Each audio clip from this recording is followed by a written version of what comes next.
자, 계속해서 강의를 진행해 보도록 할게요. 자, 저번 시간에는 이제 컴포넌트 개념을 설명을 하면서 자, 안 좋은 예를 하나 보여드렸죠? 자, 그래서 그 어떤 볼트와 너트라고 하는 그 두 개의 부품으로 이루어진 이런 결과물들을 만들어낼 때 그냥 컴포넌트 없이 그냥 냅다 만들었죠. 자, 이때 안 좋은 점에 대해서는 저번 시간에 많이 설명을 드렸죠. 자, 이번에는 컴포넌트를 만들어 주면서 자, 하나씩 작업을 해볼게요. 먼저 저장을 해야겠죠. 그쵸? 가장 상위에 있는 컴포넌트는 제품의 이름, 즉 저장 파일의 이름과 똑같다고 말씀드렸죠. 자, 그럼 얘를 다시 한번 저장을 해볼게요. 다시 볼트와 너트. 자, 언더바 1 해서 먼저 거하고 싹 구별을 해볼게요. 자, 저장을 해볼게요. 자, 저장을 하게 되면 자, 작업 탭이 이렇게 바뀌고 살짝 기다리면 가장 상위에 있는 컴포넌트로 이렇게 바뀌게 되죠. 자, 이제 작업을 해볼게요. 자, 먼저 우리는 컴포넌트부터 만들고 갈 거예요. 컴포넌트는 부품이죠. 지금 저희가 만들려고 하는 부품은 총 두 가지가 돼야 되죠. 그래야지 볼트와 너트가 되겠죠. 첫 번째는 너트를 만들 거고요. 두 번째는 볼트라고 하는 부품이 있어야겠죠. 자, 그러면 먼저 너트라고 하는 컴포넌트를 먼저 만들어 볼게요. 자, 어떻게 하냐면 자, 어셈블리 클릭하시고요. 여기에 뉴 컴포넌트라고 있습니다. 자, 얘를 클릭해 보겠습니다. 자, 얘를 클릭하시고 난 다음에 자, 딴 거는 크게 신경 쓸 거 없고요. 자, 네임 있죠. 이 네임은 지금 생성되는 컴포넌트의 이름을 만들어 주는 거예요. 저희는 너트라고 할 거죠. 그래서 얘를 너트라고 입력을 해 줄게요. 자, 그리고 페어런츠가 하나 선택이 되어 있는데 자, 이건 뭐냐면 제가 말씀을 드렸죠. 저번 시간에 컴포넌트를 만들게 된 말씀을 드리면서 자, 스마트폰이라고 하는 전체 그 제품 아래는 스마트폰 액정 뭐가 있고 버튼이 있고 뭐 그 케이스 있고 쭉 있다고 말씀을 드렸죠. 자, 그러면 그 스마트폰 버튼이라고 하는 부품 중에는 또 어떤 것들이 포함이 되어 있을까요? 자, 앞면의 버튼, 홈 버튼, 뒷면 버튼, 보조 버튼, 전원 버튼, 뭐 그런 버튼들이 쭉 있겠죠. 그쵸? 자, 이렇게, 가장 상위에 스마트폰이라고 하는 제품이 있고요. 그 스마트폰을 구성하는 부품들 중에 스마트폰 버튼이라고 하는 부품이 있고 그 부품은 또 뭘로 구성이 되어 있어요? 저 전원 버튼, 후면 버튼, 앞면 버튼 뭐 그런 버튼들로 쭉 이루어져 있겠죠. 그렇죠? 그러니까 그런 거를 어떻게 구별을 하냐는 것을 선택을 해주는 거예요. 즉, 스마트폰 버튼이라고 하는 거는 스마트폰에 속해야 되겠죠. 그렇죠? 근데 그 스마트폰 버튼 중에 자, 전원 버튼이라고 하는 녀석이 바로 스마트폰에 소속되면 안 되겠죠. 그럼 나중에 되게 헷갈려지겠죠? 자, 그럼 어떻게 해야 돼요? 스마트폰 버튼이라고 하는 녀석은 스마트폰 전체, 즉 제품 전체에 속해야 되고 스마트폰 버튼이라고 하는 자체 안에 전원 버튼이라고 하는 것이 속해야 되는 거예요. 그 전원 버튼이라고 하는 부품이 그 스마트폰 전체라고 하는 컴포넌트에 속하게 되게 되면 나중에 찾아내기가 되게 힘들어져요. 맞았죠? 그러니까 즉 잔가지 상위 컴포넌트가 있고 그 상위 컴포넌트에 분류가 되어 있고 각각의 분류에 맞게 어떻게 또 분류를 할 것인가 그거에 대한 얘기를 하는 거예요. 아셨죠? 자, 그래서 페어런츠는 어떠한 컴포넌트의 하부에 들어갈 것인가 라는 것을 설명해 준다라고 생각하시면 돼요. 아셨죠? 자, 이것도 역시 그 캣탱크 만들면서 많이 설명을 했으니까 뭐 그렇게 지금 그냥 그렇구나 라고 생각하시면 이해하시고 넘어가시면 될 것 같아요. 자, 됐죠? 자, 그러면 일단 페어런츠라고 하는 컴포넌트를 선택을 해야 되는데 저희는 아무것도 안 했는데 이름만 입력했는데 하나가 선택이 되어 있다고 되어 있죠. 이건 뭐냐면 자, 현재 액티베이트 되어 있는 컴포넌트가 선택이 되어 있는 거예요. 아셨죠? 자, 액티베이트는 뭐냐면 여기 옆에 가장 상위에 있는 컴포넌트, 얘도 컴포넌트죠. 옆에 점이 찍혀 있죠. 자, 그래서 그 점이 찍혀 있는 액티베이트가 되어 있다라는 의미예요. 점이 찍혀 있다는 게요. 걔가 자동적으로 선택이 돼요. 그래서 이 액티베이트의 의미는 제가 바로 이제 설명을 드릴게요. 자, 일단 OK를 눌러 보겠습니다. 자, 됐죠? 여기 너라고 나와 있죠? 이게 한글로 입력했을 때 단점이에요. 그래서 영어로 입력하시고요. 어쨌든 너트라고 하고 한 녀석이 있는데 얘가 어디에 속하게 되죠? 자, 볼트와 너트라고 하는 컴포넌트에 당연히 속하게 되겠죠. 그쵸? 예, 이렇게 생각하시면 돼요. 그러면 여기 컴포넌트의 아이콘의 형상이 살짝 바뀌었죠? 어떻게 바뀌었죠? 자, 원래는 이렇게 직육면체 형태의 하얀색 아이콘이었는데 얘가 좀 복잡해졌죠? 이거는 뭐냐면 컴포넌트는 컴포넌트인데 하부에 새로운 다른 컴포넌트를 갖고 있는 컴포넌트다라는 표시가 될 거예요. 자, 됐죠? 자, 그럼 너트라고 하는 컴포넌트를 만들었으니까 이제 볼트라고 하는 컴포넌트도 만들어 볼까요? 그렇죠? 자, 그러면 볼게요. 여기 어셈블리 시키고 난 다음에 클릭하시고요. 뉴 컴포넌트를 클릭해 볼게요. 자, 여기에는 자, 영어로 써볼게요. 한글로 쓰니까 잘리죠. 자, 볼트라고 입력을 해볼게요. 자, 역시 페어런츠가 지금 하나가 선택이 되어 있죠. 자, 지금 얘는 뭐라고 말씀드렸죠? 현재 활성화되어 있는, 즉, 액티베이트 되어 있는 컴포넌트가 지금 페어런츠로 선택이 되어 있다는 얘기고요. 현재 액티베이트 되어 있는 컴포넌트는 너트라고 하는 컴포넌트가 되겠죠. 그래서 이 상태로 OK를 누르게 되면 볼트라고 하는 컴포넌트가 너트라고 하는 컴포넌트 하부에 속하게 돼요. 자, 한번 볼까요? 일단 OK 눌러볼게요. 근데 볼트라고 하는 컴포넌트가 너트라고 하는 컴포넌트에 속하게 돼버렸죠. 좀 생각을 해볼까요? 자, 그럼 볼트라고 하는 부품이 너트라고 하는 부품에 속하는 부품인가요? 아니죠. 자, 그래서 이런 거에 대한 분류를 잘 해주셔야 돼요. 자, 그래서 뒤로 가기 눌러서 다시 한번 봐야 줘야겠죠. 자, 컴포넌트 다시 한번 이름을 볼트라고 입력을 하고요.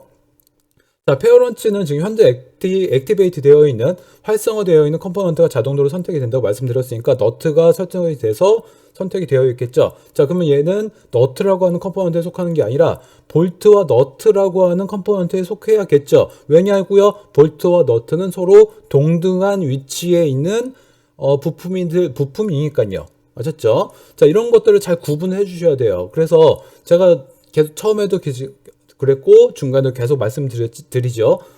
컴포넌트를 생성하는 가장 중요한 이유는 분류를 위해서 그런 거예요. 아셨죠?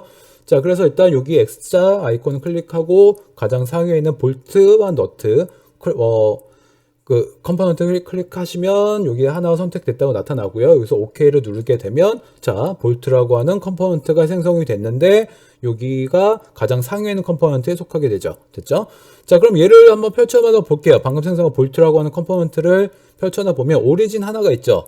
자, 제가 첫 시간에 말씀드렸죠. 컴포넌트 설명을 드리면서 각각의 컴포넌트마다 각각의 오리진을 가지고 있다. 그쵸? 그래서 얘도 있고 너트라고 하는 컴포넌트에도 있고요. 됐죠? 자, 그러면 일단 가장 상위에 있는 컴포넌트를 볼게요. 자, 이제 어떤 걸 설명드릴 거냐면 여기는 액티베이트에 대한 의미를 설명을 드릴게요. 자, 만약에 너트라고 하는 컴포넌트를 액티베이트를 시켜놓고 난 다음에 어떤 작업을 쭉 수행하고 그 다음에 어떤 결과물을 도출하게 되면 이 너트라고 하는 컴포넌트를 활성화시킨 상태에서 작업했던 것들이 따로 분류가 돼요. 이제 일단 그렇게만 알아두시고 따로 분류가 된다라고만 알아두시고요. 일단 하나씩 작업을 해볼게요. 보시면 금방 이해가 되실 거예요. 저는 이제 너트부터 만들게요. 볼트부터 만들게요. 볼트 만들 거면 일단 볼트 컴포넌트를 액티베이트를 시켜 놓을게요. 그렇죠? 일단 뭐 작업해 놓은 게 없으니까 타임라인에도 아무것도 없죠. 자, 그러면 일단 스케치를 아까하고 똑같이 그려 볼게요. 자, 일단 여기에서 렉탱글을 그렸고요. 스케치 그렸죠? 이렇게 선택을 해서 그렸고요. 자, 피니시 스케치도 누르고 자, 누르고 여기에 타임라인에 스케치 하나 생성이 되고 볼트라고 하는 컴포넌트 하부에 스케치 폴더가 따로 생성되는 게 보이시죠? 그쵸? 이렇게 분류가 된다고요. 자, 익스트루드 누르고 난 다음에 이렇게 쭉 당기게 되면 자, 50 좀 크죠? 한 20으로 갈게요. 자, 그래서 익스트루드를 만들었으면 바디가 생성이 되고요. 그 생성된 바디는 현재 액티베이트 되어 있는 볼트라고 하는 컴포넌트의 하부에 속하게 되지요. 자, 됐죠? 자, 그럼 다시 한번 볼게요. 자, 이제 가장 상위에 있는 컴포넌트를 액티베이트 시켜볼까요? 자, 가장 상위에 있는 컴포넌트는 너트라고 하는 컴포넌트와 볼트라고 하는 컴포넌트를 다 아우르죠. 그래서 가장 상위에 있는 컴포넌트는 그 볼트라고 하는 컴포넌트를 액티베이트 시키던 너트라고 하는 컴포넌트를 액티베이트 시키던 상관없이 가장 상위에 있는 컴포넌트는 그 아래 하부에 있는 했던 기능들을 다 포함을 하기 때문에 그냥 시간의 순서에 맞게 작업을 한 거를 그냥 나열만 해줘요. 자, 그럼 이제까지 어떻게 작업했죠? 자, 너트라고 하는 컴포넌트 하나 만들었죠. 그것도 기록을 해요. 가장 상위에 있는 컴포넌트가요. 그리고 볼트라고 하는 컴포넌트를 만들어냈죠. 그것도 기록해요. 그리고 볼트라고 하는 컴포넌트에서 너트를 만들어내고요. 스케치를 만들어내고 그다음에 볼트라고 하는 컴포넌트에서 바디를 만들어냈던 익스트루드를 실행하게 됐죠. 이걸 다 포함을 해요. 자, 그러면 너트라고 하는 컴포넌트를 액티베이트 시켜 놓을까요? 자, 너트라고 하는 컴포넌트에는 아무것도 없죠. 그쵸? 근데 희미하게 나타나는 거는 볼트 부분에서 만들어냈던 컴포넌트가 그냥 희미하게 나타나는 거고요. 너트라고 하는 컴포넌트는 액티베이트 시킨 상태에서 어떤 작업을 한 게 아무것도 없죠. 그렇기 때문에 얘가 그냥 아무것도 없는 거예요. 자, 그럼 이 상태에서 너트를 하나 더 그려줘 볼까요? 자, 다시 한번 크리에이트 스케치 눌러주고요. 자, 얘를 클릭해줘서 사각형을 또 하나 그려줘 볼게요. 자, 그 사각형을 그려서 한 이쯤에다가 사각형을 이렇게 그릴게요. 그리고 피니시 스케치를 눌러줄게요. 됐죠? 자, 그리고 익스트루드를 눌러서 얘와 얘를 선택을 해서 자, 뉴바디로 이렇게 만들어줬다고 자, 가정하겠습니다. 자, 됐죠? 자, 그리고 난 다음에 다시 볼트를 컴포넌트를 눌러서 자, 어떻게 할 거냐면 한번 볼게요. 여기다가 자, 크리에이트 스케치를 눌러서 자, 여기에다가 놓고 원을 그려 볼게요. 자, 원을 이렇게 그리시고 자, 피니시 스케치를 눌렀어요. 자, 그리고 익스트루드를 눌러서 자, 익스트루드를 자, 감춰야겠죠? 자, 익스트루드를 이 원을 눌러서 이만큼 자, 너트와 그 볼트에 나사선을 만들어 냈고요. 자, 그 다음에 다시요. 너트로 가서 자, 볼트라고 하는 컴포넌트가 지금 희미하게 표시가 되어 있죠. 얘를 감추고요. 그 다음에 여기서 동그라미를 그려서 여기다가 동그라미를 그려서 너트를 들어가서 받을 수 있는 구멍을 생성을 해 보도록 할게요. 자, 이렇게 대충 막 그렸어요. 자, 됐죠? 자, 그러면 이제 볼트를 만들었고 너트를 만들었다고 쳐요. 이제 뭐 이제 계속 작업을 하면 되겠지만, 자, 제가 여기서 중요한 건 뭐라고요? 볼트와 너트를 만드는 게 중요한 게 아니라, 자, 컴포넌트를 구별하고 만들었어요. 지금 제가 막 왔다 갔다 거리면서 막 그 너트 컴포넌트 액티베이트 시켰다가 볼트 컴포넌트 액티베이트 시켰다가 왔다 갔다 하면서 작업을 했었죠.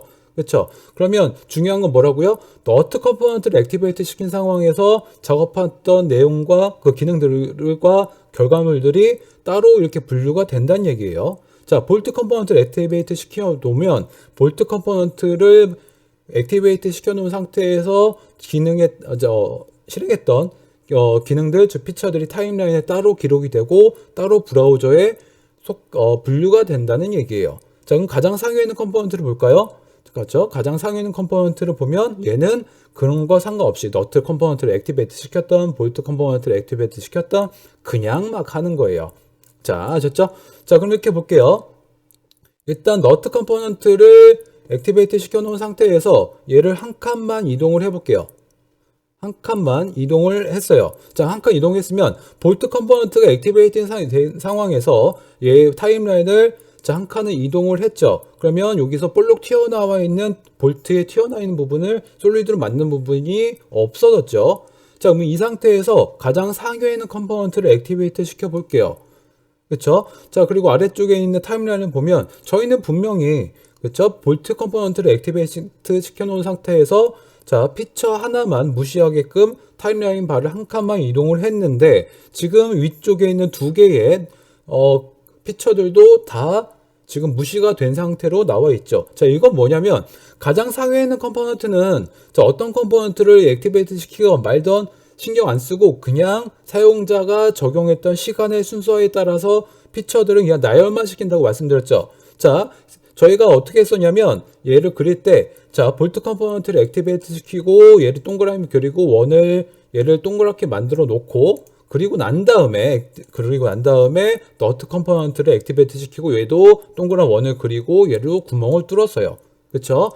그렇기 때문에 볼트 컴포넌트에서 보시면 얘는 한 칸을 이동했지만 전체적인 관점에서 보면 얘는 이때 이후에 그쵸? 얘를 볼트 컴포넌트 이후에서 볼트 컴포넌트에서 동그란 기둥을 만들기 전에 너트 컴포넌트를 액티베이트 활성화시키고 자, 스케치를 그리고 얘를 구멍을 뚫은 과정이 있기 때문에 그 과정 이후에 갔기 때문에 그 이후도 시간의 순서에 맞게끔 한 칸을 갔지만 전체에서는 세 칸을 갔다. 그렇죠? 그래서 볼트 컴포넌트 이후에 그렇죠? 얘 있죠? 얘를 한 칸 땡김으로 인해서 전체적으로 어떻게 되냐면 그 이후에 했던 과정들 전체가 다 적용되기 전 상태로 돌아가는 거예요. 아셨죠? 자, 그래서 이것도 되게 중요해요. 네, 되게 중요해요. 그래서 자, 보시면 볼트 컴포넌트가 다시 돌아왔죠. 근데 그때 이후에 어떻게 됐죠? 너트 컴포넌트에다가 스케치를 그리고 구멍을 뚫었죠. 근데 그거에 반영이 됐을까요? 안 됐죠. 왜냐고요? 자, 한 칸 이동했으니까. 그렇죠? 한 칸 이동했으니까요. 자, 그래서 얘를 다시 이렇게 쭉쭉 이동을 해주면 전체 컴포넌트를 액티베이트 시켜도 맨 마지막에 했던 컴포넌트 순서대로 이렇게 나열이 된다라는 거 생각하시면 될 것 같습니다. 자, 됐죠?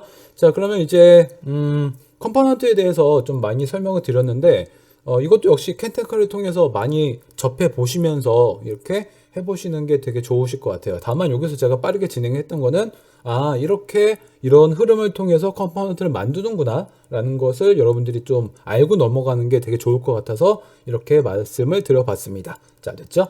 자, 그러면 이제 계속해서 다음 영상에서 강의를 진행하도록 하겠습니다.